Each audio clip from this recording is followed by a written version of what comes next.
Hello everyone, welcome back to our channel statistics by Poonam. तो आज हम मैट्रिक्स थ्योरी में एक नया टॉपिक करने वाले हैं जिसका नाम है यूनिटरी मैट्रिक्स।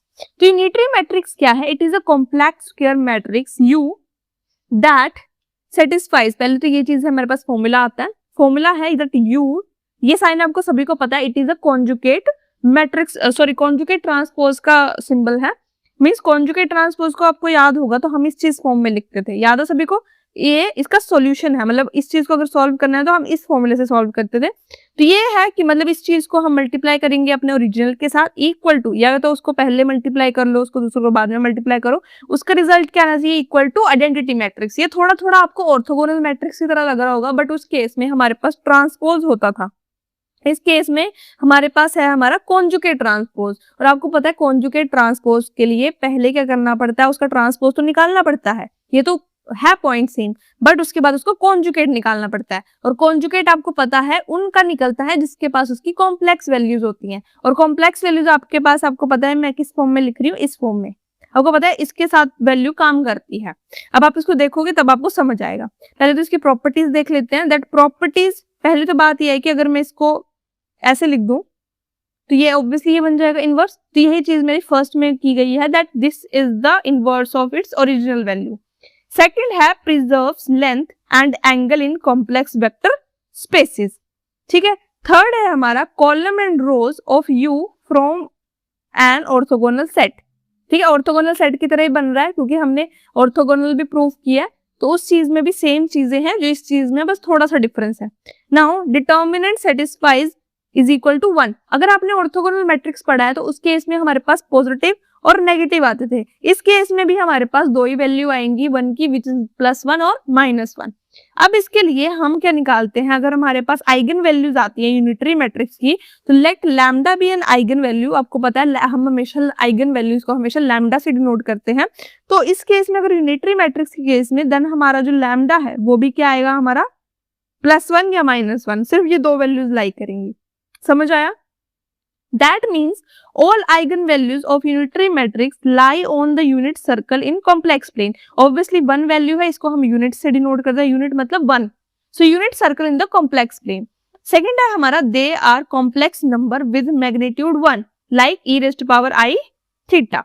Now इसके एग्जाम्पल है, जैसे आप देख सकते हो मेरे पास u है which is your unitary matrix 1/√2 1 I 1। ये सभी बच्चों को समझ आ गया होगा आई क्यों है, बिकॉज हम यहाँ पर काम कर रहे हैं कॉन्जुगेट के साथ।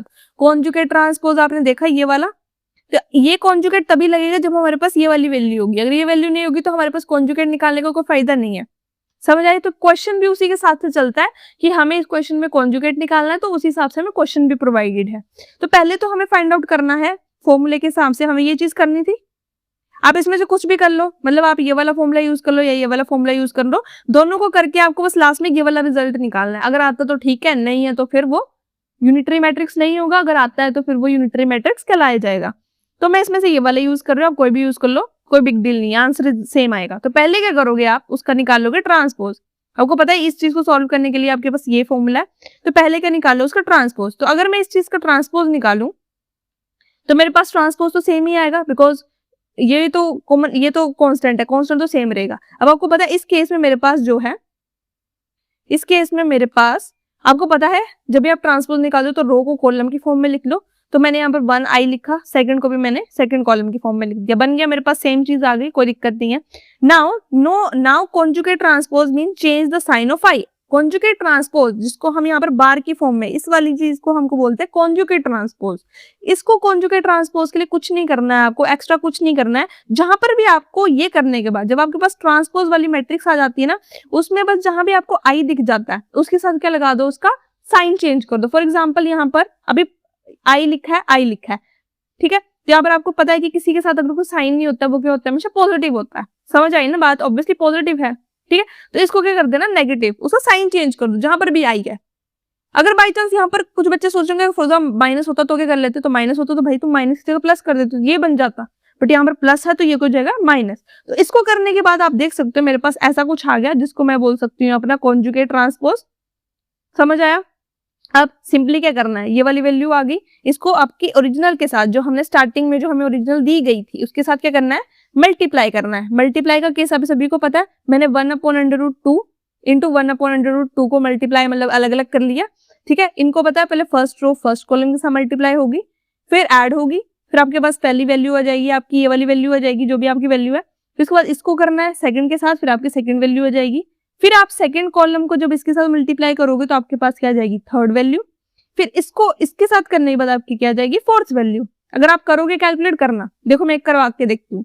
पहला अगर मैं 1 को 1 के साथ करूँ 1, फिर सेकंड आई माइनस आई, यहाँ पर बीच में प्लस का साइन आता है हमेशा याद रखना, तो माइनस आई प्लस आई तो हो जाएगा माइनस आई का स्क्वायर, तो ये क्या हो जाएगा हमारे पास, हमेशा माइनस आई की वैल्यू क्या होती है 1, याद रखना ये माइनस आई की वैल्यू हमेशा होती है 1। तो ये करने के बाद मेरे पास क्या आ गया 1 + 1 का होल स्क्वायर, ये बन जाएगा 4, क्योंकि हमारे पास यहाँ पर भी है ना 2, 1/√2 का स्क्वायर, क्योंकि दो चीजें हैं, तो बन जाएगा 2। तो जब आप इस चीज का 4 भी निकाल दो तो ये लास्ट में आपके पास 0 आ जाएगी, मतलब इस चीज में आ जाएगा, ठीक है। उसके बाद क्या किया मैंने, इसको मल्टीप्लाई किया इसके साथ सेकंड के साथ, तो मेरे पास क्या आ गया आई माइनस आई कितना आ गया, ऑब्वियसली आपको पता 0, तो ये 0 आ गई, ठीक है। इतना समझ आया। इसके बाद ये करने के बाद मैंने जब सेकंड कॉलम फर्स्ट के साथ किया तो मेरे पास ये वैल्यू लेनी चाहिए, तो वही चीज आ गई मेरे पास, क्या आ गई यहाँ पर 0, अगर मल्टीप्लाई करो तो यही चीज आएगी। उसके बाद second column second row second column करूंगी तो क्या आ जाएगा -i² + 1, तो -i² अभी बताया मैंने, -i की वैल्यू होती है 1 + 1, ठीक है, इसका स्क्वायर हो जाएगा, तो कितने जाएगा 2 × 2 = 4। सो 4 करने के बाद मेरे पास वैल्यू क्या आती है, तो मैंने यहाँ पर 1/2 है, अगर उनको डिवाइड करूंगी, सॉरी यहाँ पर 2 आएगा, मैंने गलत कर दिया, ठीक है। सो यहाँ पर 2 आएगा, यहाँ पर मैंने भी गलत कर दिया था, हाँ जी 1 + 1 का हो जाएगा = 2, तो 2 करने के बाद मेरे पास क्या आ जाएगा यहाँ पर 1 0 0 1। तो आप देख सकते हो मेरे पास एट लास्ट में क्या आ गया, हमारा आइडेंटिटी मैट्रिक्स, जिसको हम बोलेंगे कि हाँ जो U है हमारा वो क्या है, हमारा यूनिटरी मैट्रिक्स। बट साथ में आपने एक और चीज देखी, जो हमारा लैम्डा आ रहा है वो क्या आ रहा है, मतलब मोड में आ रहा है। मोड का मतलब आप समझ रहे हो कि +-1 की वैल्यू आ रही है, तो आप इसके साथ साथ थोड़ा सा इसका वो भी निकाल लो, डिटर्मिनेंट भी निकाल लो। आपको u - लैम्डा तो निकालने आता है, u - लैम्डा मतलब जो भी आपके साथ जो ये वाली वैल्यू इसके साथ लैम्डा माइनस कर दो, फिर उसके बाद इसका डिटर्मिनेंट निकालो। डिटर्मिनेंट आपका हमेशा क्या आएगा, +-1 नहीं आएगा।